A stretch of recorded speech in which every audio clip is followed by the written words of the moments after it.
pa kita hinahanap eh. Maingay, natutulog baby ko.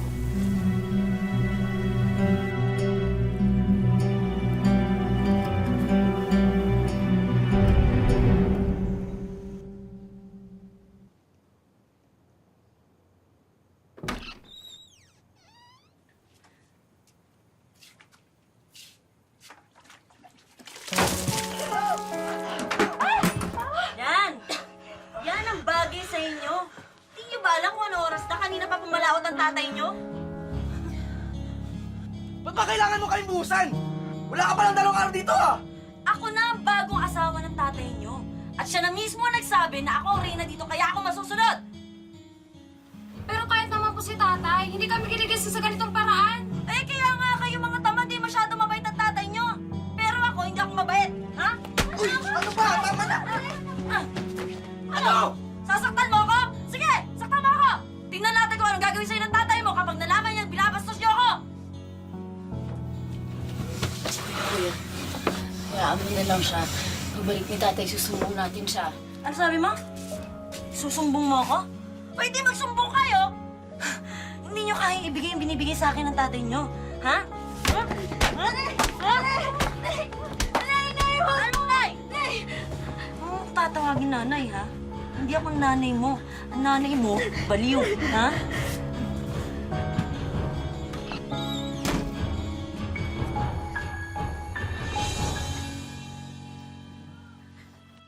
Wala na raw hihigit pa sa pagmamahal ng isang ina sa kanyang anak. Sa kasamaang palad, hindi ito nadama ni Malin at ng kanyang mga kapatid dahil sa hindi inaasahang pangyayari. Sa halip, puro kalupitan at pananakit ang kanilang kinamulatan sa mga taong tila walang puso at awa. Magandang araw po mga kapuso. Ako po si Vicky Morales at ito ang Wish Ko Lang.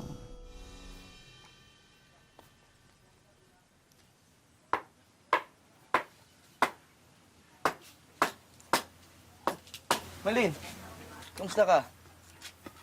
Okay lang. Kamusta mga latay mo? Masakit pa rin ba? Okay lang, kuya.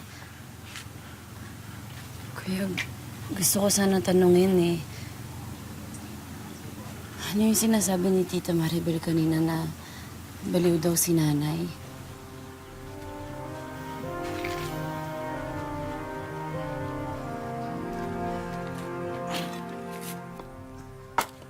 Kuya, kasi narinig ko na din yun dati. Sinasabi yun ng mga kapitbahay natin noon. Pati yung mga kaklase ko nung nag-aaral pa tayo. Kuya. Kuya, totoo ba yun?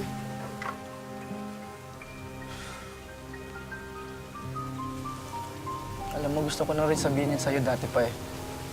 Pero ayaw ng pag-usapan ng ate. Tsaka, ayaw rin sabihin sa'yo ni tatay. Nagkaroon ng diferensya si nanay. Diferensya? Anong diferensya? Paano? Hindi ko na halos matatandaan eh. Malilit pa natin noon eh. Ikaw ang panganay, dapat nakakatulong ka, hindi yung ako, ikaw pang kabigat, ha? Malinaw lang sa akin, biglang naging magagalitin si nanay. Si ate ang madalas niyang mapag-initan. Kaya siguro ayaw na itong pag-usapan ni ate. Dahil masakit sa kalooban niya. At habang tumatagal, nagiging mas bayolente si nanay.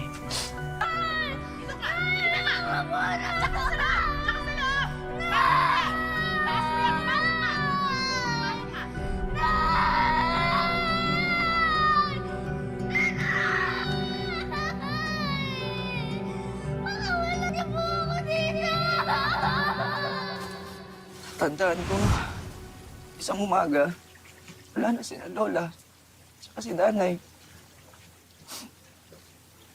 Tsaka sabi pa ni Papa, umalis rin daw sila para di tayo masaktan.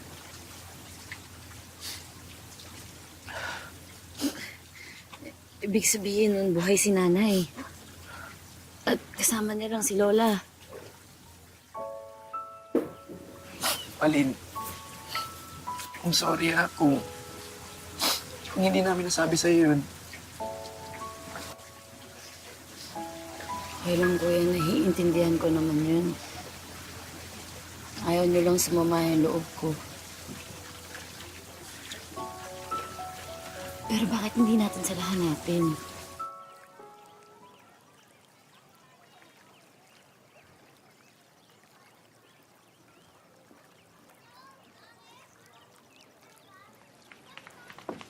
Tay! Tay! Tay! Oh, Tay, Tay! Tay, si Tita Maribel po. Nung natutulog po kami, tinatapunan niyo po kami ng tubig. Sinasaktan niyo po kami, Tay. Ang dami ko pong lata eh. Bakit naman niya gagawin yan? Baka naman may ginawa kayong kasalanan. Tay, wala kaming ginagawa, Tay. Oo nga po, Tay. Inaalila niya kami. Kami na nga gumagawa ng lahat. Tapos siya, nangapit bahay lang. Imposible naman parusahan kayo kung wala kayong ginawa. Pero Tay, ganun nga yung nangyari. Tingnan mo nga si Malin, no? Eh baka naman nagasgas lang yan. Tay, totoo po yung sinasabi namin. Kauwi ko lang, yan kagad ang ano nyo. Tay naman eh. Yan. Yan ang nga ba yung sinasabi ko, magsusumbong sa'yo yung mga yan eh. Mahal. Ako na nga ito kumaako sa pagiging ina nila eh. Tapos kayo pa itong mga galit. Ha? Ako na nga gumagawa lahat sa gawaing bahay. Tapos mga tanghali na kayo sa magsigising, hindi ba karapatan ko na pagalitan din kayo? Ha? Paana, mahal. Paana. Hindi, mahal eh. Alam mo, kung ayaw sa akin ng mga anak mo, doon na lang ako kay nanay. Hindi naman pwedeng ganun. Pag-usapan natin to. Pero tay, maniwala ka sa amin. Totoo po yung sinasabi ko. Doon na lang natin pag-usama sa bayan, ha? Mahal. O, yung mga gamit to, bitbitin nyo, ha? Isa mo.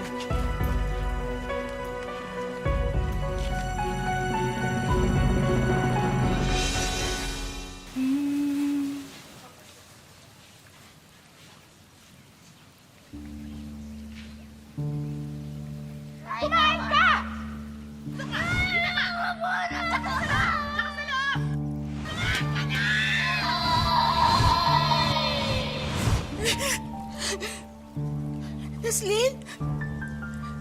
Naslin? Anak, kain ka na. Nay? Nak, kilala mo na ako. Nay, may mga anak po ako, di ba? Bakit ko sila sinasaktan? Oo, anak. Oo, may mga anak ka. Bakit ko sila sinasaktan? Yung anak ko si Naslin. Si Naslin, Nay. Nay, bakit ganun? Sinasaktan ko sila. Nay. Asan sila, Nay? Yung mga anak ko. Oh, tandaan nyo, mula ngayon, susunod na kayo sa Tita Maribel nyo, ha? Ingat ko. Oo. Oh, siya nga pala. Sa 1 linggo na uwi ko. Kasi, bebenta ko pa sa pier yung mga huli naming isda. Ha? Sige. Ingat ka. Okay. Mahal, ingat ka. Ingat. Ingat, Tay.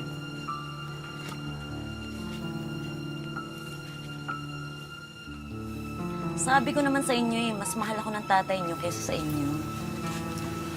Malin, hindi ka na. Wala tayong magpapala dito. Ano? Kung bastos ka talaga eh, ha? Ay! Di ba sabi ko sa'yo? Huwag mo akong tatalikuran kapag kinakausap kita, ha?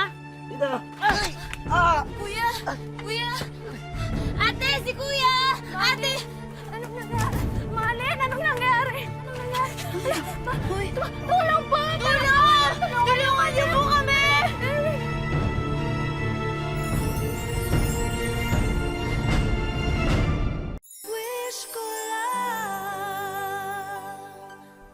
Dahil lingguhan ang uwi ng kanilang ama, Hindi nito natututukan ang kalagayan ni Malin at ng kanyang mga kapatid. At habang tumatagal, palala ng palala ang kanilang sitwasyon.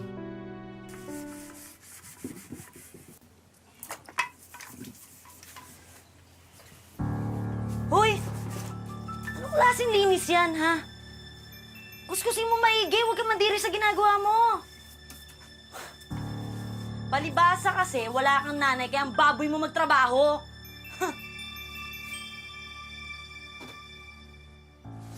O ano? Uy, saan ka pupunta, ha? Eh kung ayaw kong tapusin, anong gagawin mo? Uuntog mo din ako sa pader? Ay, hindi. Ganito. Halika dito. Ha? Lord! Ha? Yan yung mukha mo. Kiskisin mo maigi. Ganyan. O, ang dumi pa, oh. Dapat ganyan. O, kiskisin mo maigi. O, di ba ganyan dapat magtrabaho? O, di ba mas malinis? Ganyan dapat. Sobra na! Bitawan na kapatid ko! Ano ba? Mga walang niya kayo? Sasabihin ko to sa tatay niyo, ha? Pinagtutulungan niyo ako. Okay ka lang, Malin. Malin. Malin. Okay ka lang? Ate! Ano nangyari na naman? Nasaktan ka ba, Malin?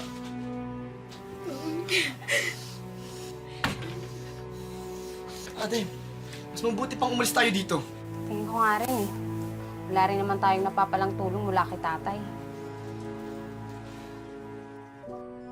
Saan tayo pupunta, ate? Kina Lolo. Siguradong hindi tayo pababayaan ni Lolo.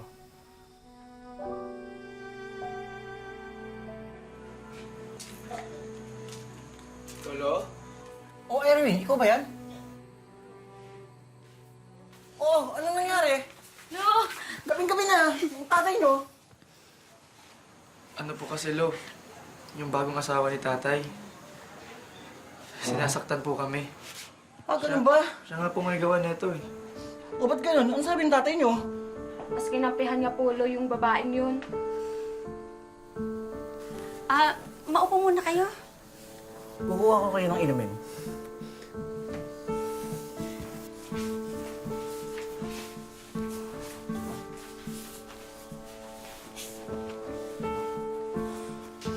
Sana ako pila tayo dito. Wala na magiging problema. Mga kuya. Sandali lang. Huwag mong sabihin na dito ang patitirahin yung mga yan.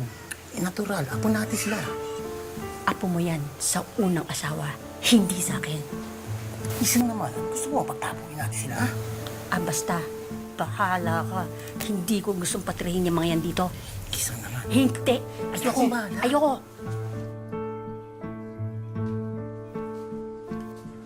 O ito, magsiinom muna kayo at maghahanda lang yung lola nyo. Salamat po, Lolo.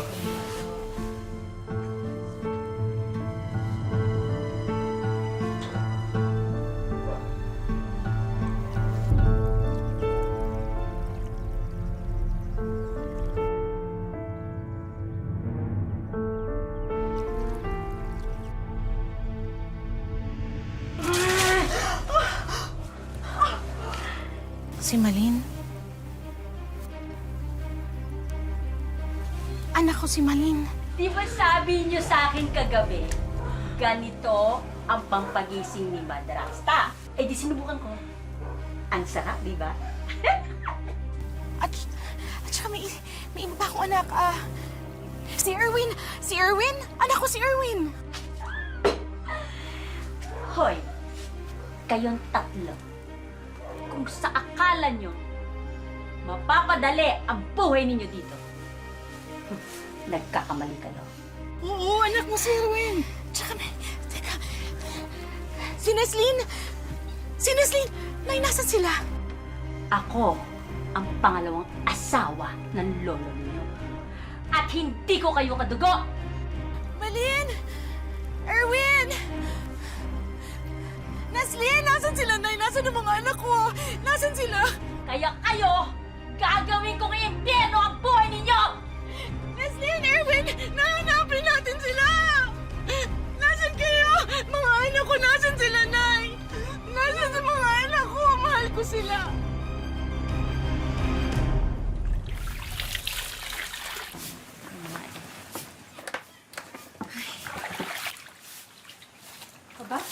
sipag pala itong mga batang to, Tita Isang. May bantay lang yan. Eh, kulang na lang pukpukin yung mga yan, no? Asan yung lalaki? Nasaan yung kapatid na lalaki? Si Erwin. Pinasama ko na sa tito mo sa pangingisda. Eh, alam mo na, laki-laki na nung lalaki no, kailangan ng kumita ng pera, no? Hoy, kayong dalawa, magmano kayo sa tita Angela ninyo, no? Pamangkin yan ng lolo nyo. Grabe naman tong dalawang to, kailangan pa pagsabihan, ha? Si Malin? At ikaw si Neslin? Tama ba ako? Lalaki mo nila. Kailangan ko kasi ng katulong sa tindahan ko sa palengke. Ang sabi ng lola mo, kung papayag ka, Neslin, kukunin kita. Aba, pwedeng-pwede yan. At least, makakabawas sa gastusin dito sa bahay. Ang lalakas lumamon ng mga yan. Papayag ka ba, Neslin? Mapag-aaral naman kita eh. At saka isa pa, may sinisweldo ka naman sa pagtitinda mo. Kapag aral po. Pero iiwan ko po si Malin. Sensya na isa lang kasi ang kaya ko ampunin eh.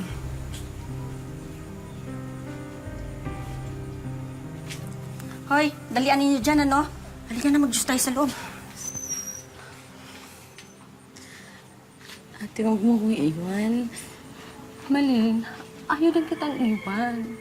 Pero kung hindi tayo aalis dito, habang buhay tayo nga apihin ni Lola.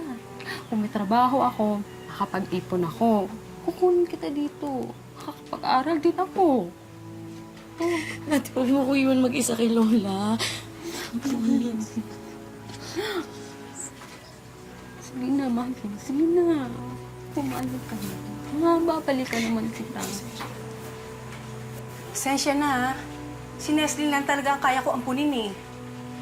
Kung kaya ko lang kayong dalawa gagawin ko. Aba, hindi naman ako papayag, ano?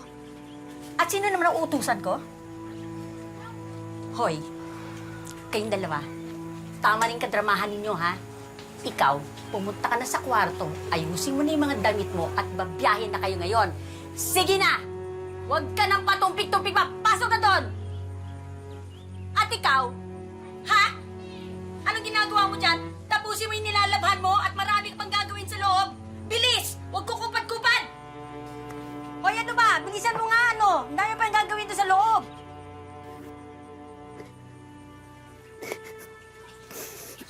O sige ha, basta kung sakali may mabalitaan kayo dyan tungkol sa pamilya namin, pakitawagan na agad ako, Mare, ha? Doon na lang sa number na binigay ko sa'yo. Oo. Salamat, salamat. Ay, kung sakali pong tatawag ulit yung kaibigan ko, pakisabihan po ako agad, ha? Sige po. Salamat po. Wala pa rin balita. Wala pa po na eh. Inatawagan ko na nga lahat ng kakilala ko sa Pangasinan na may number ako pero walang nakakaalam kung nasan sila eh. Hindi ko na nga alam kung buhay pa sila o... Huwag kang susuko, anak, ha? Hindi po ako susuko, Nay. Gagawin ko ang lahat para mahanap yung mga anak ko kahit anong mangyari.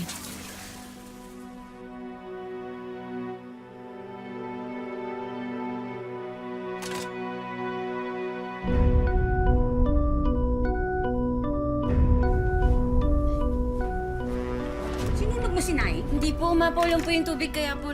Sumasagot ka? Galit ka, ha? Lalaban ka? Ha? Tingnan ko lang at tigas mo yun! Mama! Kala mo, tigas yun!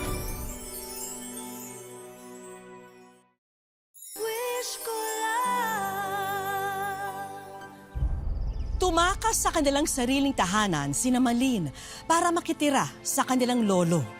Pero nagkamali sila sa pag-aakalang makakahanap sila roon ng katahimikan. Ano, lalaban ka? Mali!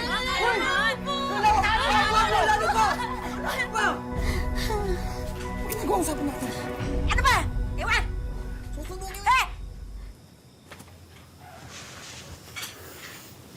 Eh! Kuya, ayoko na dito. Natatakot na ako dito.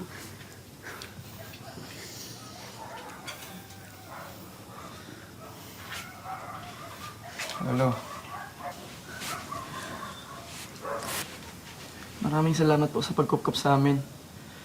Baka dapat po kailangan naming umalis ngayon. Bago may mangyaring masama kay Malin. Sa totoo lang po, hindi ako mapakalit tuwing iniiwan ko si Malin dito habang nangingisda tayo. Kayo na sanang bahala magpasensya sa lolo nyo, ha? O sige, kunin nyo yung mga gamit nyo. Hatid ko na kayo sa Maynila.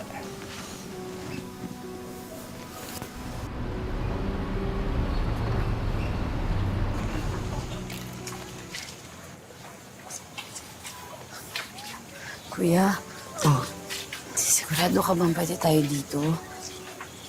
Kasi nung una, akala ko si Tita Maribel na yung magiging nanay natin. Tapos hindi pala. Tapos ganun din yung nangyari kay Lola. Eh, hindi kaya malasin din tayo dito. Malin. Tumawag na si Lolo bago tayo pumunta dito. Nakausap niya si Tita Angela. Tsaka huwag kang mag-alala. Kahit anong mangyari, hindi tayo mag-iiwanan. Okay? Yeah. O sige, kumatok na kayo. Tao po. Tao po.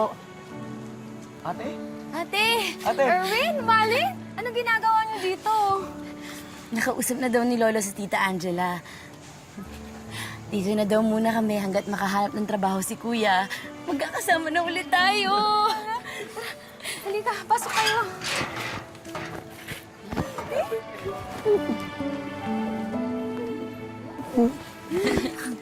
Siya nga pala. Binigyan niya ako ng luma niyang cellphone. Wow naman. Nakapag-internet na ako. At alam niyo kung ano una kong ginawa. Hinanap ko si Nani sa Facebook. At may nakita akong kamag-anak natin. Ito siya, oh. Anong sabi? At alam niyo kung anong sabi niya. Nasa probinsya daw si Nanay. Talaga? Oo. Thank you. Salamat. Mukhang mapaaga tayong maumusan ngayon, anak. Oo nga, Nay. Tsaka kailangan para makatulong dun sa paghahanap ko sa mga anak ko. Merling! Yang! Mano po? Ang kawan ka ng Diyos. O, Insan. Ano balita? Nadalaw ka? May magandang balita kasi ako, Insan. Yung anak ko, may nakausap sa Facebook. Nagtatanong daw kung kamag-anak ka namin. Ha? Sino daw yun? Anak mo daw, si Neslin. Si Leslie, buhay ang anak ko. Oo, pati ang mga kapatid niya. Hinahanap na nga nila eh. Nay po, buhay ang mga anak ko, Nay. Buhay sila. Salamat sa Diyos, anak.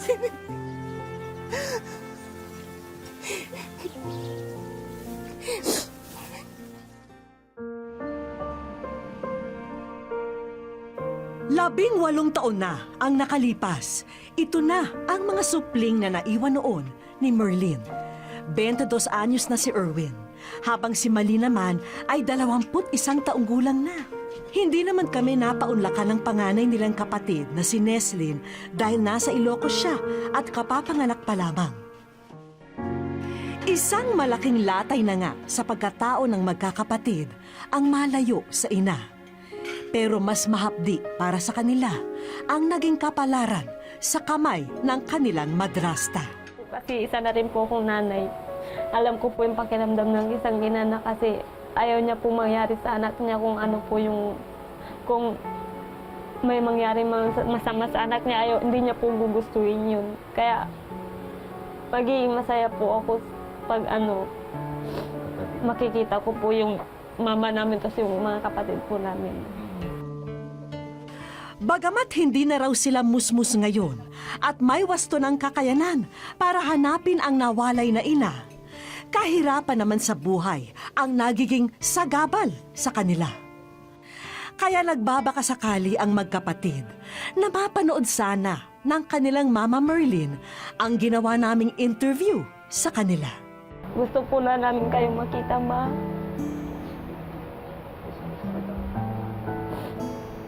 Miss na miss po na po namin kayo. Ma, kung saan ka man ngayon, mag-iingat ka po dyan palagi. Tsaka po, andito lang po kami ng kapatid mo na sobrang gustong makita po kayo tsaka yung mga kapatid ko po dyan na dalawa. Sa pagkakataong ito, walang kaalam-alam ang magkapatid na oras na lamang ang kanilang bibilangin at muli na nilang makakapiling ang kanilang Mama Merlin. Sadyang God works in mysterious ways dahil ang pinakaasam na wish ng magkapatid, sinisigurado naming malapit na nilang makamit.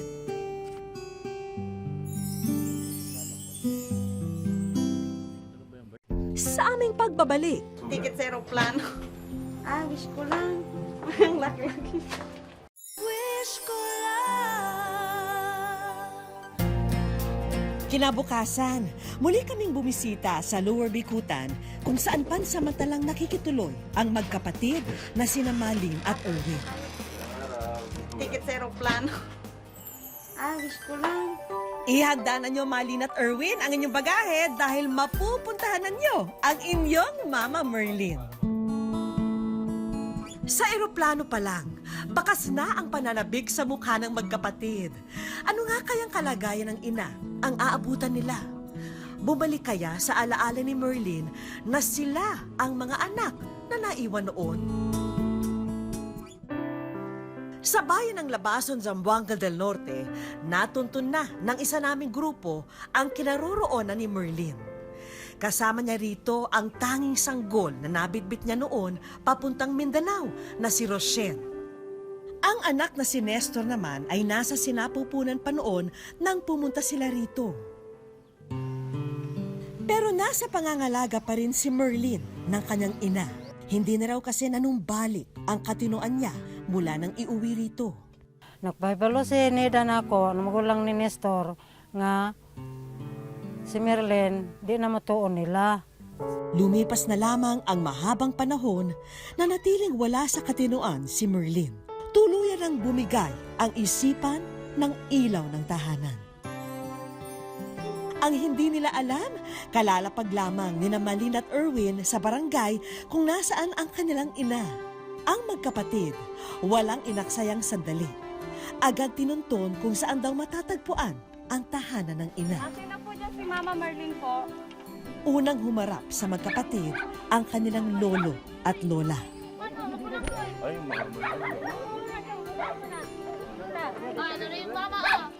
Hanggang sa matanaw ni Malin ang isang babaeng tahimik na nakitingin sa kanya. Ayan o.